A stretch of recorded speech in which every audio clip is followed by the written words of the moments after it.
ഇന്ത്യയിൽ നിന്നുള്ള ഹ്രസ്വകാല ഹജ്ജ് പാക്കേജിനായി 10,000 സീറ്റുകൾ നീക്കിവെച്ചു.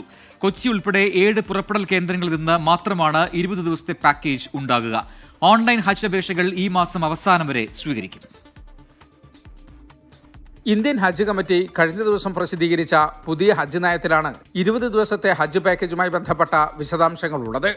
40-45 ദിവസത്തെ നിലവിലുള്ള പാക്കേജിന് പുറമെയാണ് 20 ദിവസത്തെ പാക്കേജ് കൂടി ഉൾപ്പെടുത്തിയത്. 10,000 സീറ്റാണ് അടുത്ത ഹജ്ജ് മുതൽ ആരംഭിക്കുന്ന പുതിയ പാക്കേജിനായി നീക്കിവച്ചിരിക്കുന്നത്. അപേക്ഷകരുടെ എണ്ണം കൂടിയാൽ കൂടുതൽ സീറ്റുകൾ അനുവദിക്കുമെന്നാണ് സൂചന. കൊച്ചി, ഡൽഹി, മുംബൈ, ബംഗളൂരു, ചെന്നൈ, ഹൈദരാബാദ്, അഹമ്മദാബാദ് എന്നീ 7 വിമാനത്താവളങ്ങളിൽ നിന്ന് മാത്രമാണ് പുതിയ പാക്കേജിലെ സർവീസ് ഉണ്ടാകുക. മറ്റു പാക്കേജുകളുടെ അതേ നിരക്ക് തന്നെയാണ് 20 ദിവസത്തെ പാക്കേജിനും ഈടാക്കുക. എന്നാൽ പുതിയ പാക്കേജിൽ തീർത്ഥാടകർക്ക് കൂടുതൽ സൗകര്യങ്ങൾ ഏർപ്പെടുത്തും. താമസിയാതെ ഇന്ത്യയും സൗദിയും തമ്മിലുള്ള ഹജ്ജ് കരാർ ഒപ്പുവെക്കുന്നതോടെ ഇന്ത്യയുടെ അടുത്ത വർഷത്തെ ഹജ്ജ് ക്വാട്ട എത്രയെന്ന് വ്യക്തമാകും. 1,75,000 നിലവിലുള്ള ക്വാട്ട. ക്വാട്ടയുടെ 30% സ്വകാര്യ ഗ്രൂപ്പുകൾക്കായി നീക്കിവെക്കുമെന്ന് പുതിയ ഹജ്ജ് നയത്തിലും പറയുന്നുണ്ട്. അടുത്ത ഹജ്ജിനുള്ള ഓൺലൈൻ അപേക്ഷകൾ സ്വീകരിച്ചു തുടങ്ങിയിട്ടുണ്ട്. ജൂലൈ അവസാനം വരെ അപേക്ഷകൾ സ്വീകരിക്കും. ജലീൽ കണ്ണമംഗലം, 24, ജിദ്ദ.